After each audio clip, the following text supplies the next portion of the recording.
जिसे मिटना नहीं आया, जिसे घटना नहीं आया, उड़ा दे ठोकरों से उनके सर, वो आसमां हम हैं, वो आसमां हम हैं। सुधीजनों, सादर दैनिक अभिवादन। मैं जनार्दन यादव। राजनीति के सिद्धांतों के धागों से बुनने का प्रयास आजादी से पूर्व महात्मा गांधी ने किया था, परंतु आजादी के बाद डॉक्टर राम मनोहर लोहिया, मधु लिमये व जयप्रकाश नारायण यानी जेपी ने राजनीति के आदर्श स्वरूप को बरकरार रखने के लिए प्रयत्नशील रहे। आज 11 अक्टूबर को संपूर्ण क्रांति के अलक्ष्य जगाने वाले प्रणेता लोकनायक जयप्रकाश की 120वीं जयंती है।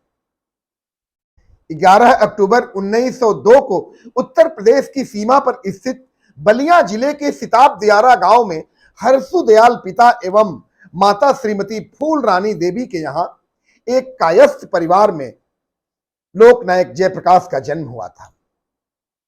जेपी बचपन से ही पढ़ने में कुशाग्र थे। अमजद अली खान मैट्रिक में इनके मुख्य अध्यापक थे, जिनके सानिध्य में जयप्रकाश को देश प्रेम व राष्ट्रवाद चिंतन के बीज पड़े।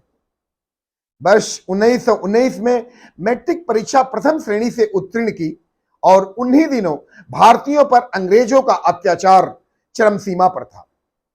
जालियांवाला बाग हत्याकांड, रोलेट एक्ट, होम रूल आंदोलन, खिलाफत आंदोलन, चंपारण सत्याग्रह आदि से देश का राजनीतिक वातावरण गर्मा गया था। मैट्रिक करने के बाद पटना कॉलेज में गांधी द्वारा लिखित एक पुस्तक पढ़ने के बाद जयप्रकाश नारायण ने राजनीति, समाज सुधार व स्वाधीनता पर अपना विचार प्रकट करने लगे। मौलाना अबुल कलाम आजाद का भाषण और गांधी के सत्याग्रह से प्रभावित होकर जेपी कॉलेज की शिक्षा बीच में ही छोड़कर अपने पिताजी को क्षमा याचना वाला एक पत्र लिखे।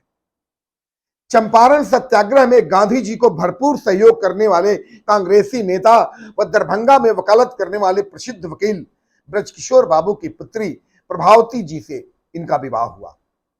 विवाह और गौने के बीच की लंबी अवधि के बीच में ही जयप्रकाश नारायण उच्च शिक्षा के लिए अमेरिका चले गए और प्रभावती साबरमती आश्रम। 8 अक्टूबर 1922 को जयप्रकाश अमेरिका के बर्कले स्थित कैलिफोर्निया विश्वविद्यालय से पढ़ाई प्रारंभ की, परंतु अत्यधिक फीस के कारण आयोवा विश्वविद्यालय में दाखिला लिया। वहां से विस्कंसिन विश्वविद्यालय चले गए। विस्कंसिन विश्वविद्यालय के कुलपति सामाजिक विचारधारा के थे। उनकी विचारधारा का जेपी पर गहरा प्रभाव पड़ा। मार्क्स, लेनिन आदि विद्वानों के पुस्तकों का अध्ययन जेपी ने किया। और अब संक्षिप्त में, वर्ष 1932 में मद्रास में गिरफ्तार हुए। 1933 में बिहार के विनाशकारी भूकंप में राहत कार्य किए।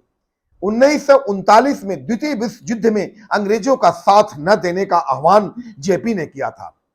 वर्ष 1940 में जमशेदपुर में ब्रिटिश सत्ता की सीधी चुनौती किए और 1940 में जेल में बंद हो गए। और जब 1940 में जेल से निकले तो गांधी और सुभाष चंद्र बोस से मिले। 8 नवंबर 1942 को हजारीबाग जेल में दिवाली के दिन अपने 5 साथियों के साथ जयप्रकाश नारायण दीवाल फांद कर फरार हो गए। तदुपरांत भारत छोड़ो आंदोलन की घोषणा, अफगानिस्तान में जाकर लोगों से संपर्क किए, फलतः लाहौर जेल में बंद हुए और वहां पर घोर यातनाएं दी गई। फिर वहां से लाहौर और फिर वहां से आगरा जेल में स्थानांतरित हुए। 11 अप्रैल 1946 को रिहा हुए और 19 अप्रैल 1954 को बोध गया में सर्वोदय सम्मेलन यानी भूदान आंदोलन का नींव डाली गई। वर्ष 1972 में चंबल के खुखार डाकुओं ने जेपी के समक्ष आत्मसमर्पण किया। 5 जून 1974 को संपूर्ण क्रांति का नारा लगा और 25 जून 1975 को आपातकाल की घोषणा में गिरफ्तार हुए। जयप्रकाश नारायण हरियाणा के सोहना गांव में ले जाए गए, जहां 3 दिनों तक इनको तीव्र बुखार था। फलस्वरूप एम्स दिल्ली में भर्ती करवाया गया, जहां 2 दिन उपचार के बाद जयप्रकाश नारायण को हवाई जहाज से चंडीगढ़ ले जाया गया।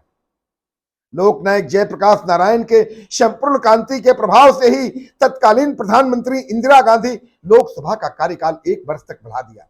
नीतियां गलत थी, कांग्रेस की साख गिरती जा रही थी।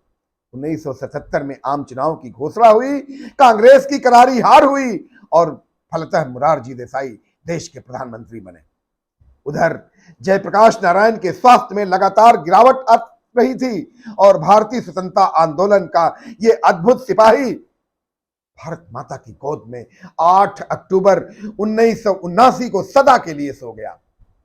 वर्ष 1965 में रमन मैग्सेसे पुरस्कार व मरणोपरांत 1999 में भारत रत्न से नवाजे गए। देश में हवाई अड्डा, विश्वविद्यालय, विधि विज्ञान संस्थान, मेडिकल कॉलेज से लेकर कई संस्थान आज भारत में शोभायमान है। हमारे दम कदम से है यह सब हंगामाए मस्ती, यह किसने कह दिया तुझसे कि वो नामो निशा हम हैं, वे नामो निशा हम हैं। धन्यवाद।